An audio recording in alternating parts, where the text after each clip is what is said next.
British airports will introduce new bomb detection equipment and body scanners.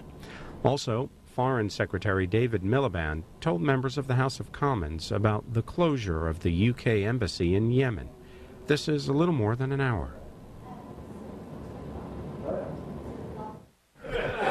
Order. Urgent question. Mr. Keith Vaz. Speaker, I beg leave to ask the Foreign Secretary an urgent question, namely, if he will make a statement about the situation in Yemen, including the closure of the British embassy and the position of British citizens in Yemen. Mr. Speaker, my right honourable friend, the Home Secretary, will address straight after this question all the security issues arising from the Christmas incident. I will address the broader picture. As my right honourable friend knows, the government has been increasingly concerned about the situation in Yemen and the number and scale of the challenges faced by the Yemeni government and people. We believe that increasing insecurity and instability in Yemen pose a threat to the Gulf region, to the wider Middle East and to the UK. Over the last 18 months, the situation has been of growing concern in the region and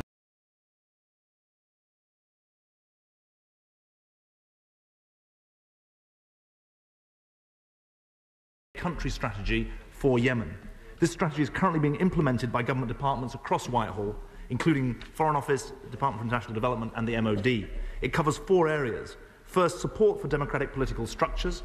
Second, addressing the causes of conflict, so-called counter-radicalisation. Thirdly, building Yemeni capacity to tackle security and terrorism issues. And fourthly, helping the Yemeni government to deliver the functions of the state, onshore and offshore. Mr. Speaker, to further strengthen the international community's support for the government of Yemen in meeting those challenges, the Prime Minister announced on the 1st of January that the UK would host a high-level meeting on Yemen later this month, and that will indeed take place. The meeting will focus on galvanising international support for Yemen's fight against terrorism and coordinating assistance to address the longer-term economic and social factors underlying radicalisation and extremism. Mr. Speaker, as a symbol of the government's long-term commitment to Yemen, DFID signed a 10-year development partnership arrangement with the government of Yemen in August 2007. The UK development spend is fully aligned to our Yemen strategy and to the priorities of the Yemeni government's national reform agenda. We will spend about £25 million in fiscal year 9-10, 35 to 40 million in fiscal year 10-11, and dependent on progress on reform of state structures in Yemen, £50 million, up to £50 million in 2011-12. Mr. Speaker, the government of Yemen is embattled on 4 different but related fronts. First, the tribal rebellion in the north. Secondly, separatism and separatist movements in the south. Economic decline across the country, particularly important in the context of a near doubling of the population of Yemen that is foreseen in the relatively near future. And also the growing threat from Islamist terrorism in the form of Al-Qaeda of the Arabian Peninsula, which finds safe haven in Yemen. Urgent economic and political reforms are the only long-term solution to Yemen's problems, but continued instability distracts from the government's short-term efforts to address these priorities. As a result of ongoing security concerns, the British Embassy closed earlier this week on a precautionary basis for 2 days. The embassy is now open and staff are back at work. Currently, the public services section of the embassy, however, visa and consular sections, are closed. This is under regular review, and I discussed it with our ambassador in a video conference yesterday morning. It is not unusual, I should point out, Mr. Speaker, for embassies to close during times of heightened tension. During 2009, the British Embassy in Sana'a closed on over a dozen occasions. We have different procedures to other nations for assessing the safety and security of our staff. It would not be right to comment on the specifics of this closure, but I do assure the House it's kept under regular review to ensure that services are maintained. The Embassy in Sana'a maintains regular contact with the British community through our Wardens network and by regular factual messages to the British nationals who have registered with the Embassy. Finally, Mr. Speaker, the overall threat level in Yemen has not changed. As we make clear in the FCO travel advice, the threat from terrorism in Yemen is high and remains of concern. We continue to recommend against all non-essential travel to the country. Keith Vaz. Speaker, for allowing the question, and I refer the House to the Register of Members' Interests and my personal interest, having been born in Yemen and lived there for 9 years of my life. In welcoming the London conference, will the Foreign Secretary state precisely what additional support has been given to Yemen as a result of this recent initiative? Can he also confirm that all the money that was pledged to Yemen in November 2006 in London has been paid over. Can we stop referring to Yemen as a failed state? It has the capacity to fail if Britain, America and the Arab states nearby do not support it. And could we make sure that the Foreign Secretary visits this country as soon as possible?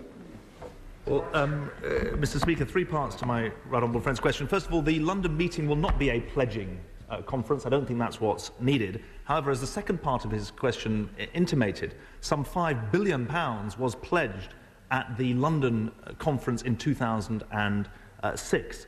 A small proportion of that has been dispersed, in part because of concerns about how the money would be spent, but there are other issues there raised. I understand about 40% of it has been signed and 81% allocated to different programmes, but a very small percentage has actually been spent. In terms of his attempt to send me to Yemen, I can't quite promise him that just at the moment, but my honourable friend, the Minister of State, will be on a recce to Yemen next month. And that will allow us to take forward the conclusions of the London meeting in an appropriate way. Mr. William Hague. Mr. Speaker, may we welcome, on behalf of the opposition, the calling of the conference in London on Yemen on the 28th of January, and agree that Yemen is a fragile state, I think we should say, rather than a failed state, which matters to British security. There are three very quick sets of questions, Mr. Speaker. On the closure of the embassy, is he confident that the right level of consular support can be given to British citizens and officials in Yemen in the event of further closures of our embassy, and that plans are in place to offer them protection? On the announcement of additional US-UK support for a special counter-terrorist police unit and for the Yemeni Coast Guard operation, may we express the hope that this will be better conducted than Downing Street has conducted US-UK cooperation in the last 24 hours on related matters. But specifically, does this refer purely to financial support or to any actual assistance on the ground in the form of training? What is the timescale for the delivery of this support, and when is the new unit expected to be up and running? And is it an exclusively US-UK initiative, or does it involve other countries, other partners such as Gulf nations who may be ready to work with us in such an initiative? And thirdly, Mr. Speaker, Yemen cannot be viewed solely through the prism of an al-Qaeda problem. The Foreign Secretary rightly referred to a mixture of issues. Its internal conflicts are fuelled by political grievances, poverty, corruption, competition over depleted natural resources, and require political leadership from the Yemeni government as well as assistance from the international community. Can he assure the House that these issues will all be addressed at the conference in January and will continue to be treated as a priority by his colleagues in DFID? And will he do his utmost to ensure that there's a focus on the Yemeni government's responsibility to work towards a political settlement in that country so that we look to the longer term as well as to these immediate problems? Mr. Speaker, I'm confident that the right procedures are being followed in terms of consular support for British nationals. He'll know they're a relatively small number, although the Yemeni diaspora in Britain is of long standing, is a proud set of communities, including in South Shield, the oldest Yemeni community in Britain. And there is obviously some need for consular support, but I'm assured by the ambassador that that's being taken forward in an appropriate way. Certainly the Wardens Network, which operates in many countries, is there to alert us to any problems, but they have not yet been so notified. Secondly, in respect of the work that is going on with the Yemeni authorities, it's more than paying out money. It includes, for example, training, which has been an important part of the cooperation that's taking place. We will be discussing with a range of the attendees at the London meeting whether or not there's a way in which they could support this UK-US effort, and we will look for appropriate ways in which to use the skills and the expertise that come from other countries. Mr. Speaker, I was glad to hear what the right honourable gentleman said about the breadth of the British programme there and the need to maintain it, because the short term and the medium and the long term are related. Most of the grievances that exists in Yemen are of local nature, not of global jihad. And while Al-Qaeda can try to find roots there, the vast bulk of the issues that are motivating Yemenis are ones that we would call bread and butter issues that a government should be seeking to address, and certainly it's the prime responsibility of the government of Yemen to do so. Ed Davey. The actions of the Foreign Office in Yemen in closing the embassy and in working with our allies in Yemen and the US, of course, enjoy support across the House. However, will the Foreign Secretary reassure the House that in supporting action against Al-Qaeda in Yemen and elsewhere in the region, we are ensuring that local people are not inadvertently alienated by our actions and by those of our allies? In giving military support and aid to the Yemenis, and in developing this cross-department strategy he talked about, are we impressing upon the Yemeni government the importance of avoiding civilian deaths and of building a sustainable coalition against Al-Qaeda across their whole country? Well, Mr. Speaker, the Honourable Gentleman makes an extremely good and important point, and a highly relevant one. I'd say two things. First of all, there's been a very wide welcome across the Gulf, as well as within Yemen, for the fact that the London meeting will not simply be focused on counter-terrorism, because that might play into the sort of dangers that the Honourable Gentleman is quite rightly referring to. And the incubus that is Al-Qaeda of the Arabian Peninsula must not become a rallying point for the people of Yemen, because they become the unwitting or unwilling victims of the attempt to tackle the AQAP presence there. Secondly, he's absolutely right as well to insist that the economic and social and political issues that are at the heart of Yemen's development do need to be addressed. I think I'm right in saying that Yemen's oil wealth is likely to run out in 2015. The dangers of water scarcity are very, very real. And these are issues that are not amenable, evidently, to a counter-terrorist solution. They require a much more deep-seated and effective role for government supported by the international community. That's why the fourth priority that we mention of the functioning of the state is so important to these questions. Isla Stewart. Thank you, Mr. Speaker. The Foreign Secretary mentioned radicalisation. Will you undertake to also have very close talks with the Saudi government, who have got some programs which may to some of the Western eyes seem unorthodox? Nevertheless, within the Saudi and Arab context, they seem to be working, and I think we should learn from that. Mr. Speaker, my right honourable friend makes a really important point. As it happens, the Saudi programme that was featured on the Today programme this morning is one I visited last year in Saudi Arabia. It's a counter-radicalisation programme rather than a radicalisation programme, I think it's important to say. It is extremely innovative. I met myself a failed suicide bomber, or someone who had been inveigled into driving a truck with a suicide, well, indeed, hence failed. But it's actually not a laughing matter, since he killed a lot of people in a market in blowing up a bomb in a truck that he was driving. He said that he didn't know what the contents were. He'd been inveigled into driving this truck. He was going through the programme. There are a number of other people going through the programme. It involves a comprehensive look at the life of these people, including religious instruction. And there are also a large number of innovative products in terms of the return to life, to normal life after the programme. So she's absolutely right to draw attention to it. I congratulate the Saudi government on the way they're going about it, and it's certainly something that we work with them closely on. Tim Lawton.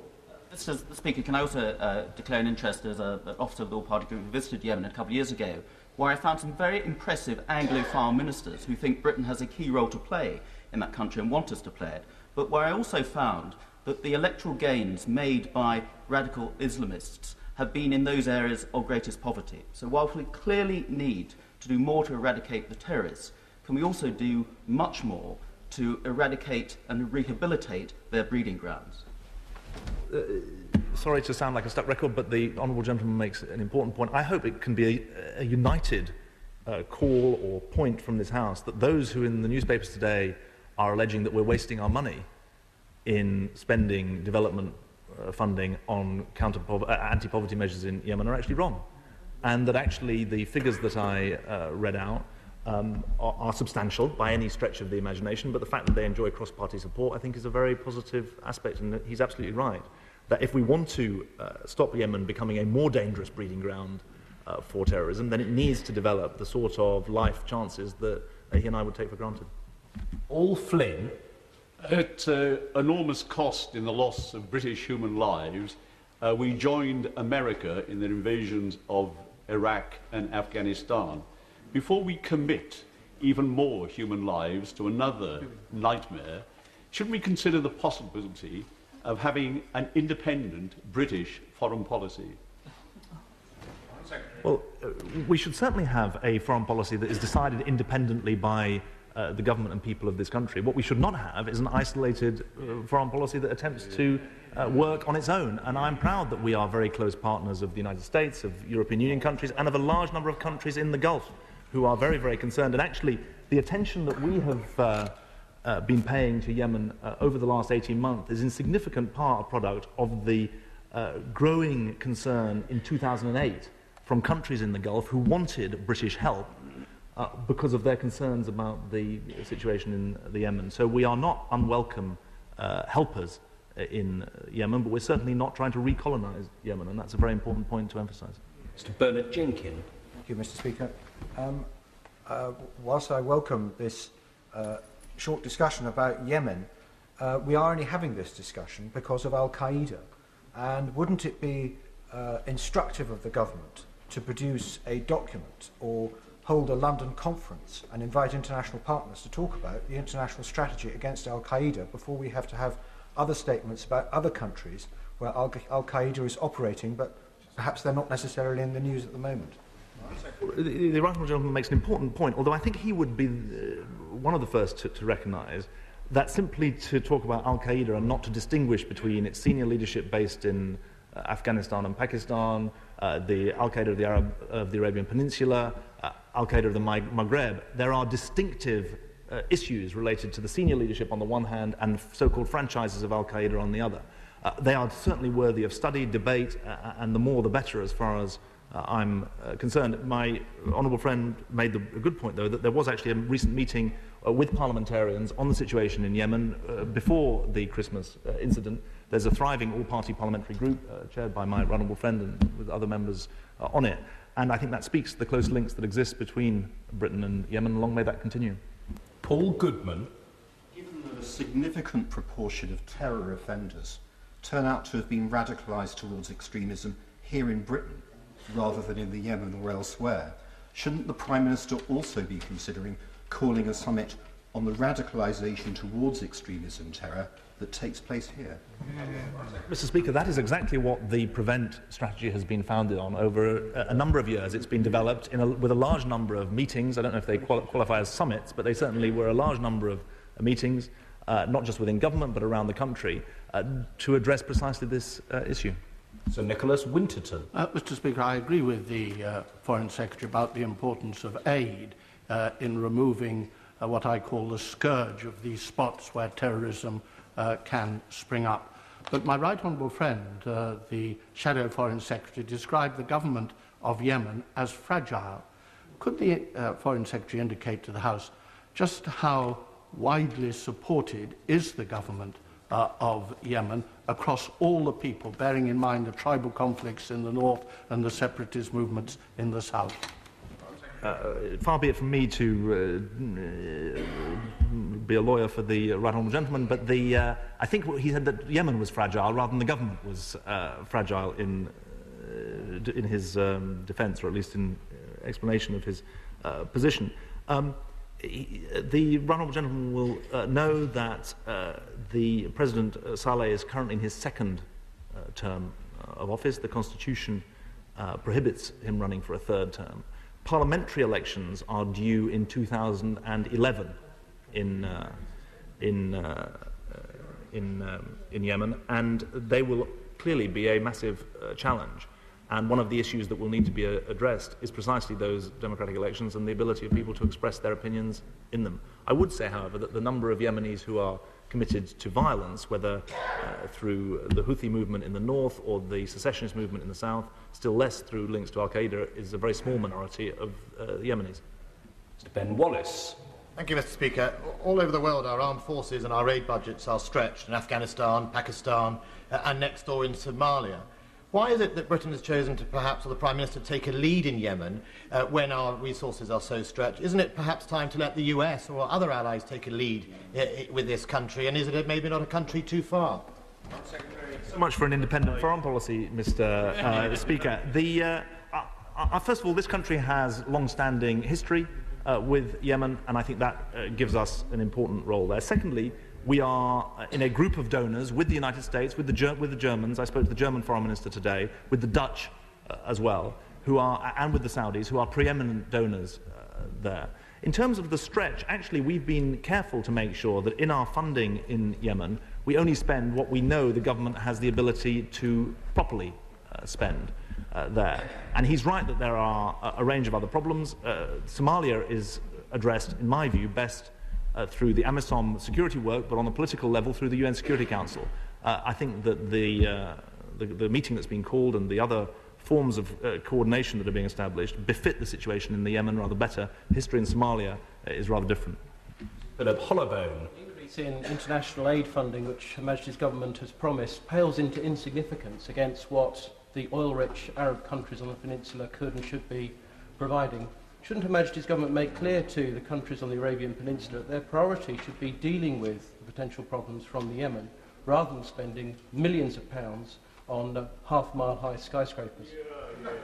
Well, I'm not sure if it's the government who is spending the money on the skyscrapers that he's referring to, but he makes an important point. Some of the largest pledges at the 2006 conference were from Gulf countries and not from Western countries, and it's very important that those pledges are fulfilled. My honourable friend raised the question of which of those pledges have actually been paid, and that's a pertinent point in this regard. The point of mentioning our aid programmes is not in some vainglorious attempt to say that we have the biggest programme. It's to explain that there is a British commitment. It's proportionate to the sort of responsibility that we should bear. But he's absolutely right to say that this is an issue that needs to be raised by countries of the region. I'm pleased to say that over the last 18 months they've been doing so, and they've put us on alert about their needs. Order. Statement. Secretary Alan Johnson. With permission, Mr. Speaker, I'd like to make a statement on the failed attempt to destroy a passenger plane at Detroit Airport on Christmas Day and its implications for national security. My noble friend, the Secretary of State for Transport, will make this statement in the other place. On 24th of December, Umar Farouk Abdul Muttalib, a Nigerian citizen, travelled from Lagos to Amsterdam, where he boarded a Northwestern Airlines flight 253 to Detroit. As the flight was approaching Detroit on Christmas Day, he detonated a device that was strapped to his upper thigh and groin area, which resulted in a fire and a small explosion. He was restrained and subdued by passengers and flight crew, and he remains in custody in the US. Authorities in the US, the UK, the Netherlands, Nigeria and Yemen are now doing everything they can to piece together Abdul Muttalib's movements shortly before this attack, and are considering what urgent steps need to be taken to prevent further attacks of this nature. It's an issue of grave concern that the explosive device was not detected by airport security at either Lagos or Amsterdam. As has been widely reported, Abdul Muttalib attended University College London between 2005 and 2008, where he completed a degree in engineering. During this time, he was known to the security service, but not as somebody engaged in violent extremism. His family and friends have stated their belief that he turned to this during his time in Yemen. From the information we have currently, it's not possible to chart with absolute certainty his exact movements after he left the UK 14 months ago. He is known to have spent several months studying international business at a university in Dubai, and in August 2009 he travelled to Yemen, where he is thought to have stayed until December before returning to West Africa. He came to the attention of UK authorities again on the 28th of April 2009, when he applied for a multi-entry student visitor visa to attend an 8-day course provided by Discovery Life Coaching based in East London. The UK Border Agency refused his visa application because Discovery did not hold a valid accreditation with a UK BA approved body, and was not eligible to sponsor international students. Since March 2009, only institutions which are either Tier 4 sponsors or hold valid accreditation are permitted to bring in short-term foreign students from outside the EEA. Universities and colleges must be able to demonstrate that they are offering genuine courses that will benefit students seeking to study in the UK. This new regime has reduced the number of institutions able to bring students to the UK from over 4,000 to approximately 2,000. Following the refusal of his application, Abdulmutallab's name was added to the UK BA watch list. Mr. Speaker, in the light of the serious questions this incident has raised, I want to set out today, firstly, the immediate steps we're taking to tighten aviation security. Secondly, what measures we're taking to prevent radicalisation in our universities. And thirdly, the actions we're taking to disrupt Al-Qaeda in countries where they are known to be active in order to prevent future terrorist attacks and to improve cooperation with our international partners.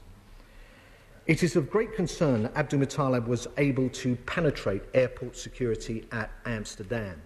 The device he used had clearly been constructed with the precise aim of making detection by existing screening methods extremely difficult. Abdulmutallab underwent a security check at Schiphol Airport in Amsterdam, as do all passengers transferring from Nigeria to another flight.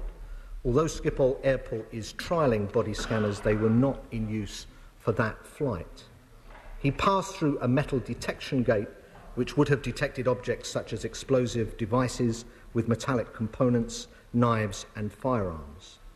However, certain types of explosive without metallic parts, which can also be concealed next to the body, cannot be detected by this technology, which is the reason why airports also search passengers at random. To defeat the terrorist threat requires constant vigilance and adaptability. A great deal of progress has been made in enhancing aviation and border security since 9/11, but terrorists are inventive. The scale and nature of the threat changes, and new technology needs to be harnessed to meet new threats whilst minimising inconvenience to passengers. Last year, we issued a new public guidance to the industry on our technical requirements for screening and the detection of improvised explosive devices. The Prime Minister instigated an urgent review of airport security following the incident in Detroit. My noble friend, the Secretary of State for Transport, and I have been intensively engaged in this review, and we are today setting out our initial steps. Mr. Speaker, it's clear that no one measure will be enough to defeat inventive and determined terrorists, and there is no single technology which we can guarantee will be 100% effective against such attacks. Airport security is multifaceted and needs to adapt constantly to evolving threats. We therefore intend to make changes to our aviation security regime. Air passengers are already used to being searched by hand and having their baggage tested for traces of explosives. The government will direct airports to increase the proportion of passengers searched in this way. There may be some additional delays as airports adapt, but I'm sure the travelling public will appreciate the reasons behind this. The Transport Secretary has also brought into force new restrictions which tighten up security screening for transit passengers and is reviewing the support we provide for security standards in airports operating direct flights to the UK. Passengers will also see an increased presence of detection or sniffer dogs at airports to add to our explosives detection capability. We also intend to introduce more body scanners. The first scanners will be deployed in around 3 weeks at Heathrow. Over time, they will be introduced more widely, and we will be requiring all UK airports to introduce explosive trace detection equipment by the end of the year. We're discussing urgently with the airport industry the best way of doing all this, which will include a code of practice dealing with the operational and privacy issues involved. BAA have started training airport security staff in behavioural analysis techniques, which will help them to spot passengers acting unusually and target them for additional search. Beyond this, we are examining carefully whether additional targeted passenger profiling might help to enhance airport security.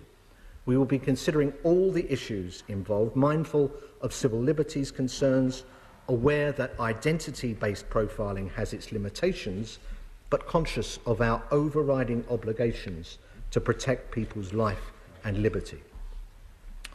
These measures build on the substantial progress we've made in recent years to strengthen our borders.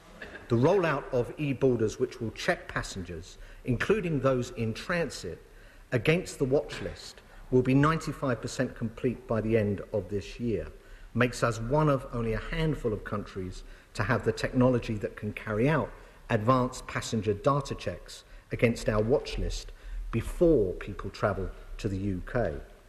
Those who apply for a visa, whether they do so from Bangkok, Lahore or Pretoria, will have to provide fingerprints, and their records are checked against our watch list, which holds over 1 million records of known criminals, terrorists, people who've tried to enter the country illegally or been deported, and those who agencies consider to be a threat to our security.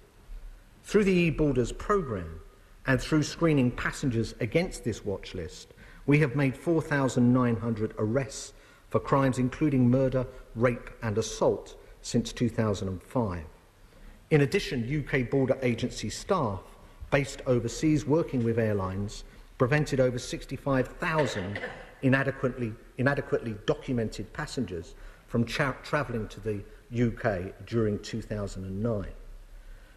Mr. Speaker, Abdulmutalab's failed attack highlights the importance of information sharing between the various agencies about people who pose a threat to our security.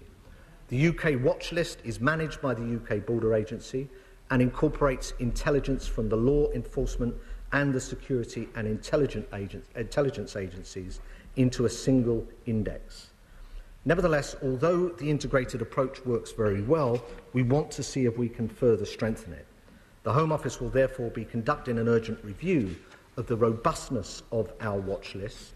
The review will report to me in 2 weeks' time, and I will, subject to security restrictions, report the findings to Parliament. This House will no doubt be concerned about the possibility that Abdulmutalab's radicalisation may have begun or been fuelled during his time studying at University College London. It's important to remember that the values of openness, intellectual scrutiny and the freedom of debate and tolerance promoted in higher education are one of the most effective ways of challenging views which we may find abhorrent but that remain within the law. However, we know that a small minority of people supporting violent extremism have actively sought to influence and recruit people through targeting learners in colleges and universities, and we must offer universities the best advice and guidance to help prevent extremism. As part of a measured and effective response to the threat, the Department of Business, Innovation and Skills have published guidance on managing the risk of violent extremism in universities and are working closely with universities in priority areas to provide targeted support. Alongside this, each university has a designated police security contact that university management can discuss concerns with. The Prevent strand of Contest, our counter-terrorism strategy, works closely with the higher and further education sectors and funds a full-time Prevent officer at the NUS. As I've said, Abdulmutalab's family believe he turned to violent extremism after leaving the UK, but we need to ensure that this close cooperation continues in our efforts to stop radicalisation of young people in our colleges and universities. Finally, Mr. Speaker, I want to say something about our work internationally and the steps the government is taking abroad to disrupt Al-Qaeda wherever they are active. Our success in tackling the international terror threat depends on strong relationships with our international partners. In our efforts to thwart Al-Qaeda, we have a long-standing productive partnership with the US. I'm not prepared to go into detail on this particular case about what was shared with the US and when. It's an established and accepted principle that we do not routinely comment on intelligence matters. Moreover, some of these issues are still current and are highly sensitive. However, I would like to clarify that whilst we did, in line with standard working procedures, provide information to the US linked to the wider aspects of this case, none of the information we held or shared indicated that Abdul Muttalib was about to attempt a terrorist attack against the US. This morning I met Jane Lute, the US Deputy Secretary of State for Homeland Security. We discussed how, over the coming months, in the light of this failed attack, we will work together with other international partners to maintain public confidence in aviation security and deepen our partnership to disrupt al-Qaeda's activities overseas. Pushed out of Afghanistan and under increasing pressure in the border areas of Pakistan, affiliates and allies of al-Qaeda, like al-Qaeda in the Arabian Peninsula, the group claiming responsibility for the Detroit bombing, have raised their profile. And with the failed Detroit attack, they have again demonstrated their intent to attack innocent people across the world. The aim of our counter-terrorism strategy is not just to reduce our own vulnerability, but also to dismantle those terrorist organisations which pose a threat to the UK, whether at home or abroad. Al-Qaeda will take any opportunity to exploit ungoverned space and instability, whether the threat is in the Sahel or Somalia or the Yemen, Pakistan, Iraq or Afghanistan. We must support governments and work with partners to address both the threat of attack as well as the underlying causes of extremism and instability. We have been working with the Yemeni government, as my right honourable friend, the Foreign Secretary, has just said, for a number of years, helping improve their law enforcement, intelligence and security apparatus to disrupt al-Qaeda and deny them a safe haven in Yemen for the future. We're also one of the leading donors to development in the country, our current commitment standing at £100 million by 2011. We recognise the need to strengthen further our partnership with countries in the region and beyond, so we can coordinate our efforts against al-Qaeda more effectively and provide greater support for the Yemeni people to reject violent extremism. International cooperation is critical to meeting what is a global threat. The coming together of the international community in London later this month to discuss Yemen will be an important step towards security there and across the globe. Mr. Speaker, it's important to reiterate that this was a failed attack by a Nigerian national on the US by someone who was refused entry to the UK and who it seems was radicalised after he left this country. However, there are lessons to be learned by the international community, and the measures I have outlined will provide the UK greater protection from terrorist attack. Along with our work overseas and with our international partners, enhanced airport security and more thorough collation of intelligence, we will be able to strengthen our efforts to tackle the root cause of violent extremism and reduce the threat of future attack. I commend this statement to the House. Chris Grayling. Thank you, Mr. Speaker. I'm grateful to the Home Secretary for providing me with an advanced copy of his statement. Let me start by dealing with the issue of airport security. I think we all accept that as we learn the lessons from the recent plot, happily an unsuccessful plot, that additional security measures will have to be taken. The use of more sophisticated scanning technologies is inevitable, though we will have to make sure that sensible measures are taken to protect privacy. But the Home Secretary's statement is actually ambiguous about scanners. So can he be clear? Does he plan to make full-body scanners compulsory at all UK airports? Can he also clarify the situation? He talked about e-borders. Can he clarify the situation with the European Union over the use of e-borders? Will there be European legal restrictions over the use of the e-borders database? We also believe that it's necessary to take a more intelligence-led approach to airport security, as well as watching carefully for suspicious behaviour by passengers. So the government will have our support in taking prudent measures to protect passengers. These are matters of judgment that must be under constant review, even if public attention only comes when the security measures are challenged. However, Mr. Speaker, the person who should really be in front of this House this afternoon explaining himself is not the Home Secretary, it's the Prime Minister. Twice in 3 days, the Prime Minister has been caught out making false claims about the contacts that have taken place between Britain and the United States over the airline bomb plot and the security threat to our airports. On Sunday, he admitted to the BBC that supposed discussions between him and President Obama about the bomb plot and about the situation in Yemen hadn't actually taken place. Then yesterday, he claimed that Britain had supplied intelligence about the bomb suspect and his links to extremists to the United States in 2008, a claim that Downing Street now admits was untrue. This, the House will remember, is the government that has systematically misused intelligence data over the years, most notably over the so-called dodgy dossier.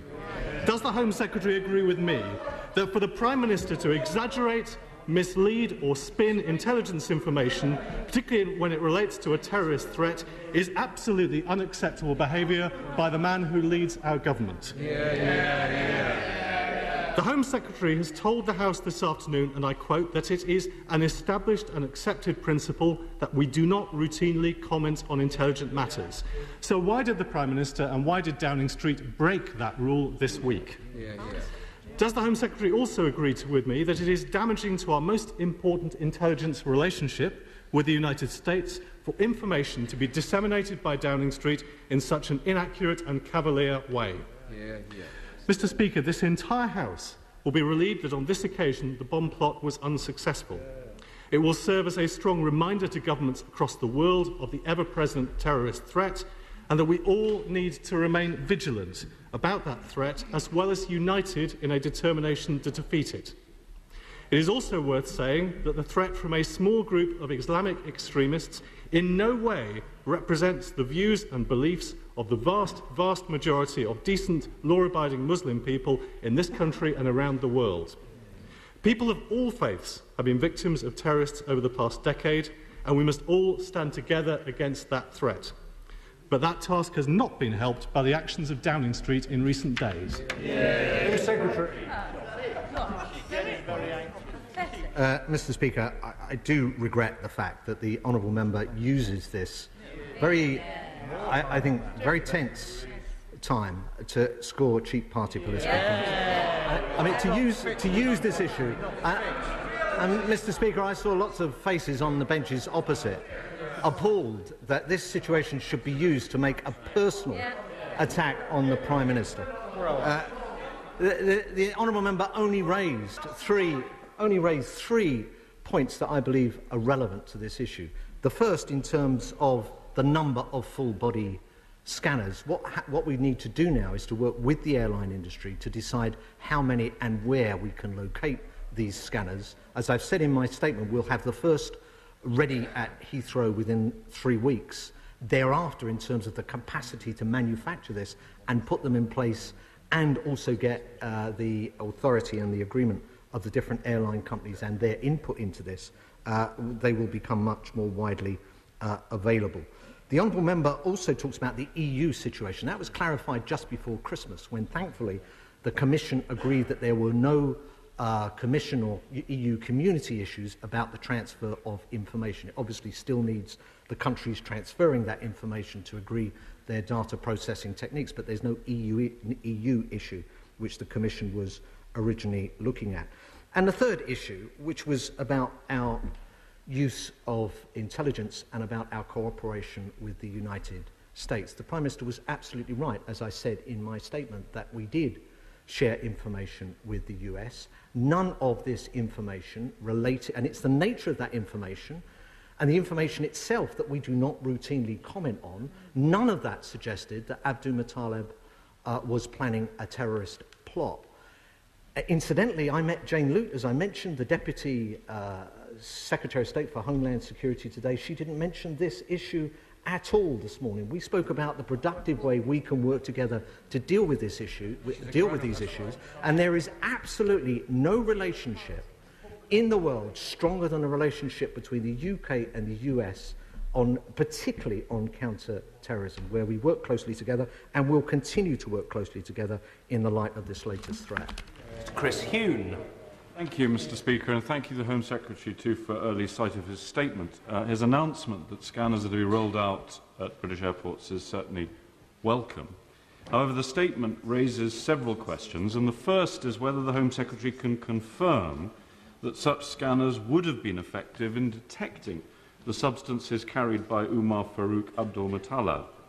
The second is why it has taken so long for him to act, given that these scanners have already been trialled and that 4 are reported to be in storage at Heathrow.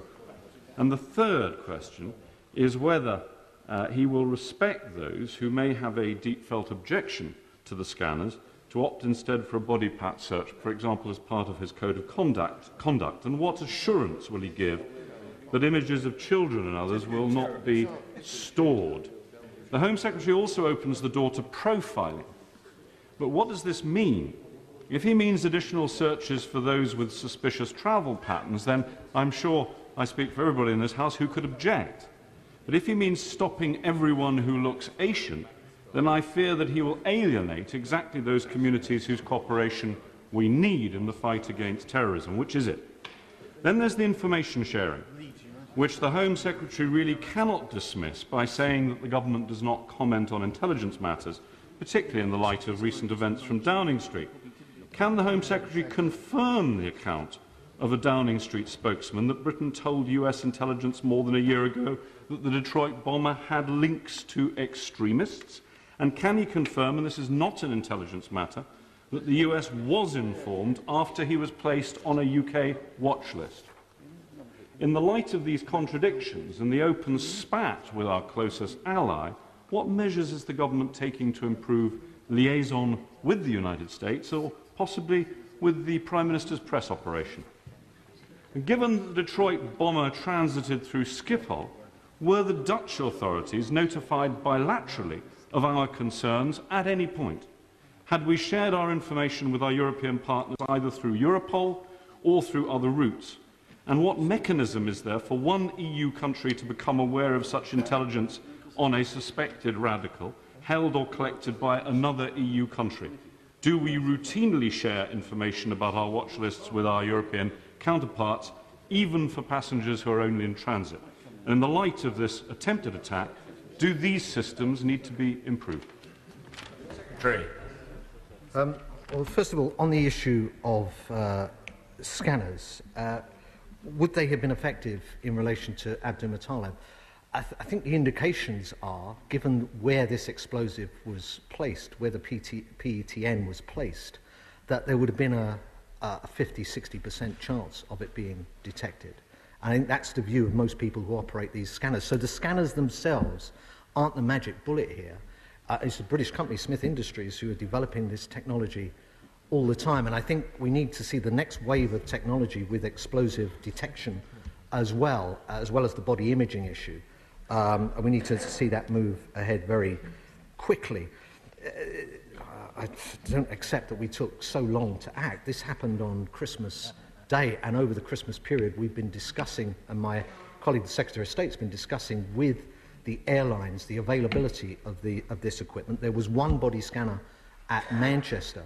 There have been a number mothballed in Heathrow on a trial basis, but whether they are serviceable or whether they need to be uprated to be serviceable has been the subject of the conversation. So the announcement today is the earliest possible time to get moving on this.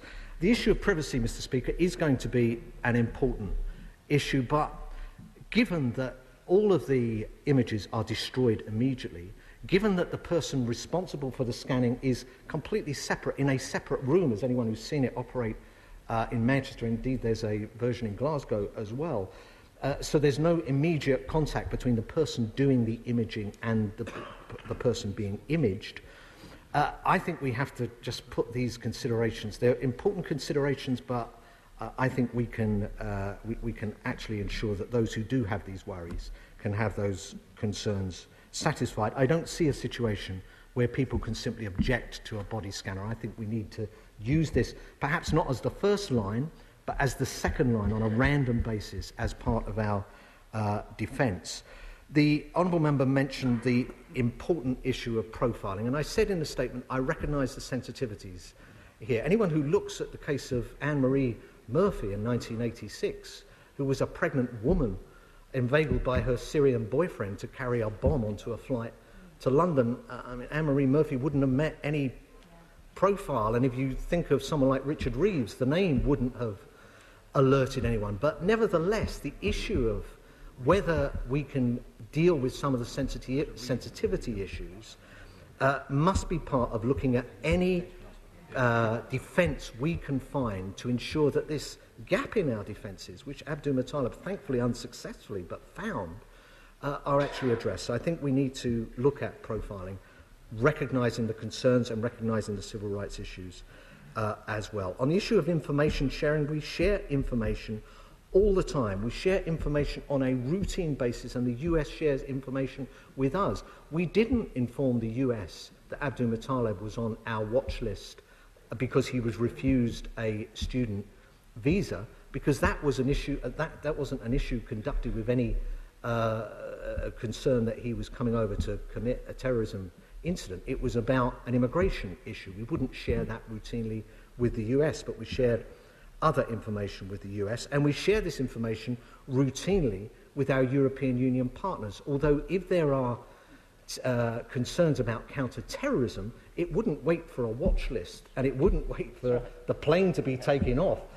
We have I mean, it's outside of Europe where we have the problem. Within the European Union, as the Honourable Member well knows, we have a very close relationship, which means we deal with these security issues straight away. We don't wait for them to come to an airport to try to get onto a plane to another country. Order.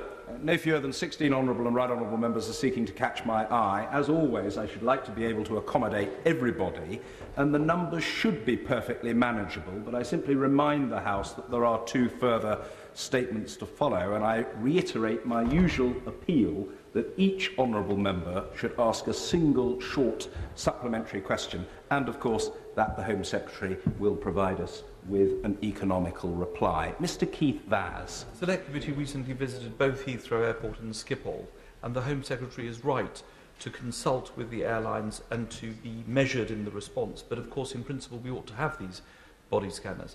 But it is the international cooperation aspect that is the most important. I accept what he says about sharing information. Are there any more lessons to be learned as to how we can improve the situation? Well, doubtless there are. I recognise my right honourable friend's expertise in this matter.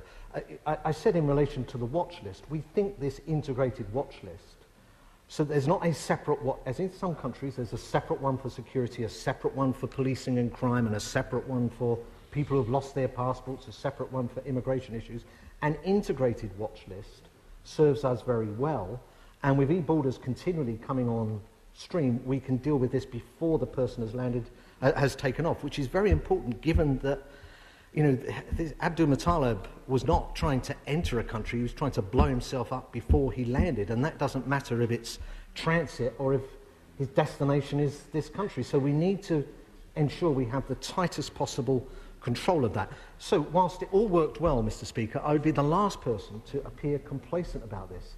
As the Prime Minister said, this is a wake-up call. Every failed terrorist attempt must be picked to pieces, so we find anything we can use to strengthen our defences, and that's what we intend to do.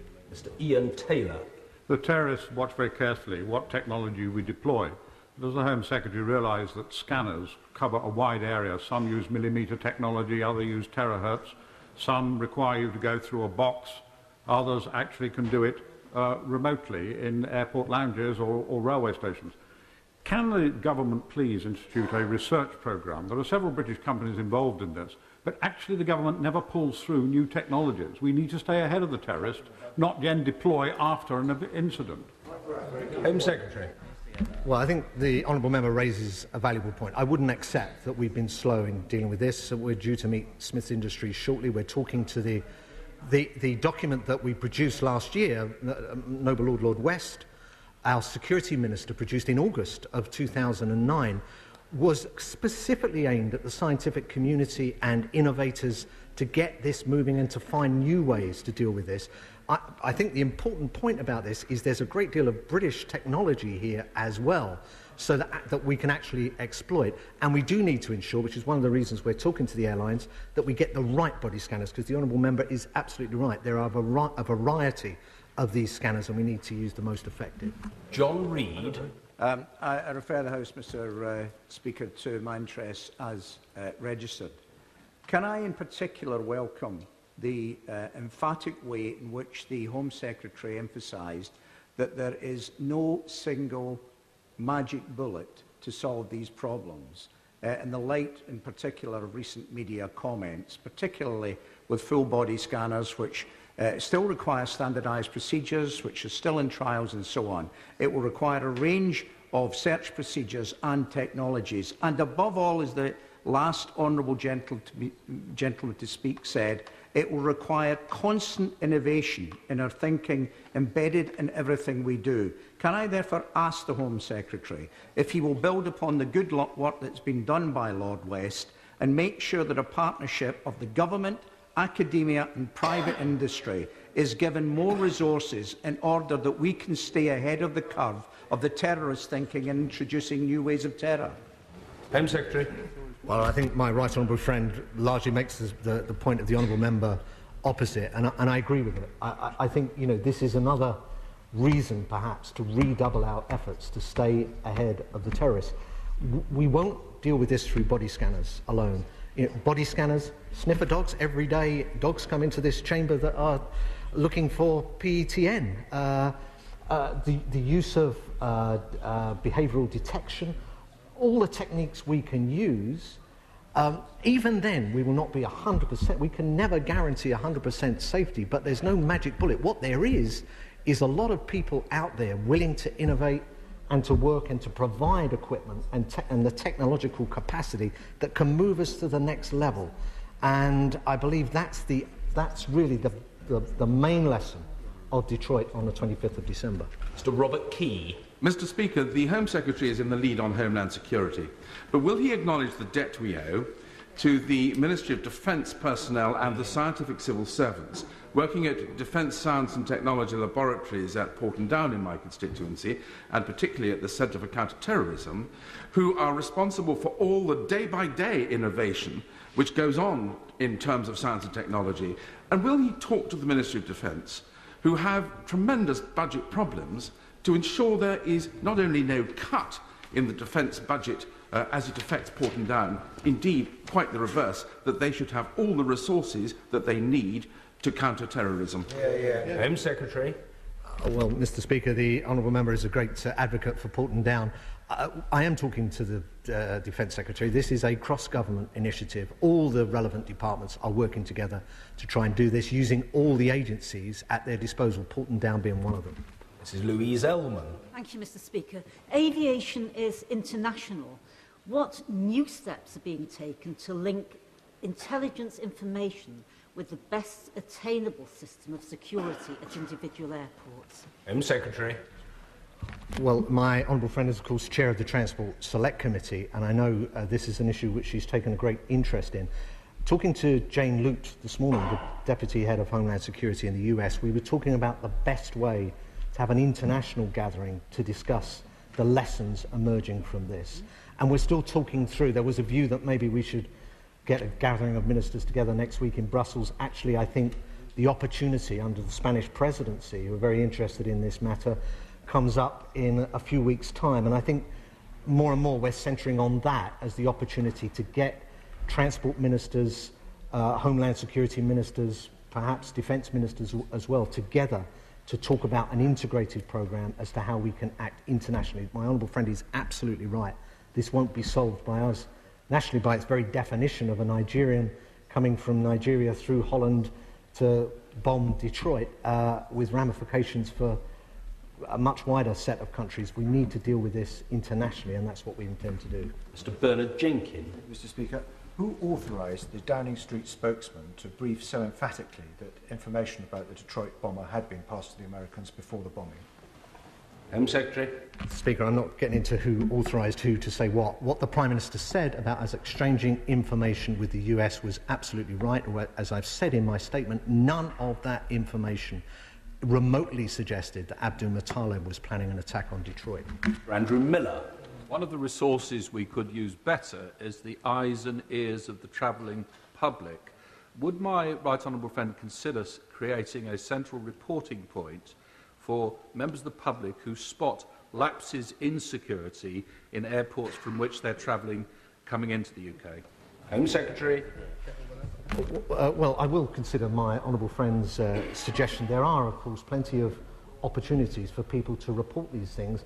You know, there was a programme over Christmas about the 999 emergency service being used spuriously. Certainly anyone who has the slightest fear that there is a problem, a security problem, that's one course of action. There are others, but my honourable friend makes a good point, and we'll look at whether we can make it easier for the travelling public to report any suspicions they have. Mr Pete Wishart. Thank you, Mr Speaker. As the Home Secretary is no doubt aware, the only airport in the UK to be subject to terrorist attack was in Scotland, in Glasgow Airport. Can the Scottish airports therefore expect to be amongst the first in line for these full-body scanners? And can he also assure me that he'll be working hand in glove with the Scottish Government to ensure the Scottish airports are as safe as possible? I can assure the honourable member on both of those points. We need to talk to the airlines about which airports first. I believe Heathrow, given the huge amounts of transit through, because we're talking about transit passengers here as well. Remember, Abdul Natala was a transit passenger in Holland and wasn't searched properly. But other airports, including Glasgow, will be very much part of that discussion. Indeed, I believe the discussions have already started with the Scottish Government. Alan Keane. Mr Speaker, we're obviously concerned today with the immediate threats, but can I pass on a warning to the Home Secretary given by constituents of mine who've worked their whole lives in Heathrow Airport and the Unite Union that there has been talk of introducing competition between terminals. Would the Home Secretary ensure that security comes always before competition? Home Secretary. I can give that assurance. I'm not sure to what the honourable member is referring about competition, but in terms of providing security, whether it's Terminal 1, 2, 3, 4 or 5, the absolute priority is security, not competition between terminals. Hugh Robertson. Thank you very much, Mr Speaker. There are many in the intelligence community in the wake of the failed bombing who have expressed concerns about the activities of schools in northern Nigeria, or Karatas, and the role that they play in radicalising young men and preparing them for jihad. In the international strand of the Home Secretary's work that he mentioned in his statement, can he confirm that these schools will be swept up in that, and also that he's had discussions with his counterparts in the Foreign Office to ensure that these schools are properly addressed? Home Secretary. Well, the honourable member again raises an important point. Of course, Abdul Muttalib himself went to a British school, but I think this is an important issue that I need to discuss with my right honourable friend, the Foreign Secretary, to ensure that we're doing everything we can, not just on airport security, but as I said in my statement, to prevent this radicalisation taking place in the first instance, whether that's in this country or abroad. Fiona McTaggart. During this debate, there's been some very interesting proposals about investing in research about the technology required to detect terror. I am concerned, although the Home Secretary in his statement acknowledged the risks of identity-based profiling, that there won't be sufficiently robust research into the consequences on young men who are Muslim or Asian who think that they are expected to behave in a certain way and therefore say, why don't I? Can he assure the House that there will be very robust research into the potential consequences of identity-based profiling before any such proposal is introduced? Home Secretary. I can give my honourable friend that assurance, but behavioural detection is different to profiling. Behavioural detection is something they use on British Transport Police. British Transport Police are well trained to do, and it's observing individuals and how they act around uniformed officers that gives certain signs away about whether they should be then, that's a preliminary to them being searched perhaps or questioned. So it's different to profiling. On profiling, I recognise not just the sensitivities and the civil liberties issues that were raised from the Liberal Democrat benches, but also the fact that we were talking about the terrorists being one step ahead. And if they think that there's a particular profile that actually escapes this, and it's our main weapon against them, then they'll use that, whether it's pregnant women or whether it's, whoever else, old gentlemen like me. So I think that's the other danger of profiling, and we need to be very, very careful, and I'm acutely aware of that. But it would be strange if, in response to Detroit, we didn't look at all the different elements and all the different options and thoroughly explore them, some of which may well be discarded. Ben Wallace. Thank you, Mr Speaker. It's a bit rich, the government coming here who year on year has cut the research budget that allowed our law enforcement agencies to stay at least one step ahead of the terrorists. When I developed the millimetre wave with the team at Kinetic before coming into this House, we had to go to the Americans to get the funding because your government, the Minister's government, cut the funding. Could the Home Secretary please tell us what actual concrete extra resources he is going to put into further development of technologies and manning at airports to ensure our borders are more secure? I know the honourable member has some experience in this field. I just don't understand the criticism of this government in terms of what we've invested in science. The member for Esher is no longer in his place, but he's on the opposition benches, and he was continually praising the government for the 10-year science and innovation project, for the fact that when I was Secretary of State at the old DTI, over half my budget was science, and it was ring-fenced. It was quite frustrating at times because I couldn't touch it for other things. So, you know, criticise us for a lot of things, but don't criticise this government for their investment in science. Mr Parmjit Danda. Insofar as possible, how would my right honourable friend consult and communicate any changes that are made in profiling? It's very difficult, obviously, because these changes need to be made in a way that doesn't actually trigger, as he suggested, people's knowledge that we're doing these things, but it's also important to avoid unnecessary community tensions as well. Home Secretary. Yes, I take my honourable friend's point. There would be no benefit from even studying the use of profiling if we weren't talking to groups representing different ethnic minorities in this country. We have to take them along with us on this. I heard one of my honourable friends, a member for Birmingham Sparkbrook, actually supporting the use of profiling. There'll be different views in different communities amongst different ethnic minorities. All I'm saying here at this dispatch box, Mr. Speaker, is it would be, I think, irresponsible not to look at whether profiling can play a part in strengthening our defences. Mr Philip Hollowbone. If we are to search people more thoroughly and to introduce body scanners, we're going to need far more space and far more personnel at our airports. Given that most of our airports seem to be crammed full of duty-free boutiques, will the Home Secretary make it clear to the airport operators that security matters have to come first? I see an advantage for our alcohol policy coming up here. Maybe the honourable gentleman's inviting me to change the use of space at airports. I think this is one of the important discussions we've got to have with the airport authorities and with the airlines. How we physically can do this properly with the minimum of inconvenience to the public, and ensure that people can go about their daily business. And I think it's a very important part of these discussions. Dr Bob Spink. Thank you, Mr Speaker. Can we have stronger action to immediately deport those people in this country who are suspected of promoting extremism, and those who we suspect of becoming radicalised?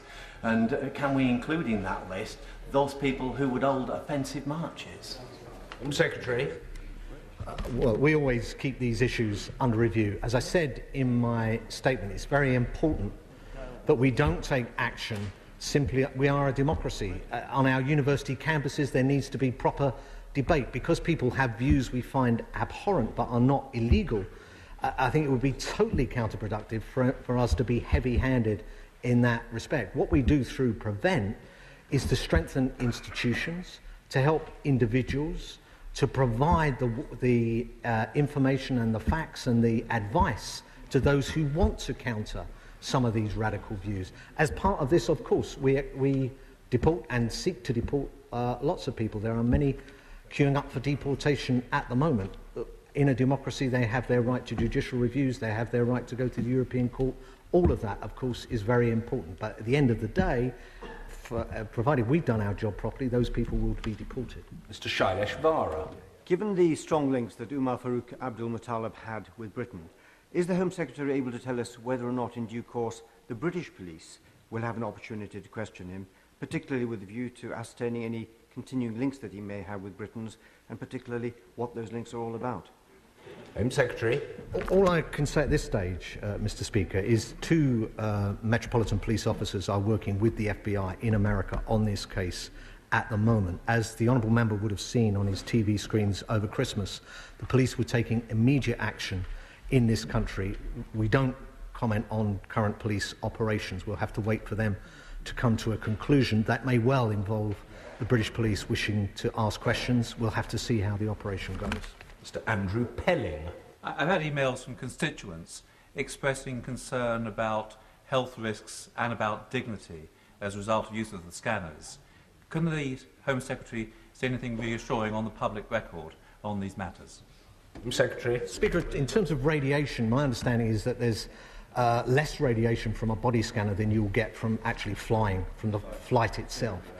On the issue of privacy, as I've mentioned, I think probably we can think and do more, but at the moment, the fact that all the images are destroyed immediately, the fact that the person operating the machine is remote from the person being scanned, and therefore there's no face-to-face contact. They're anonymous in terms of when they're being scanned.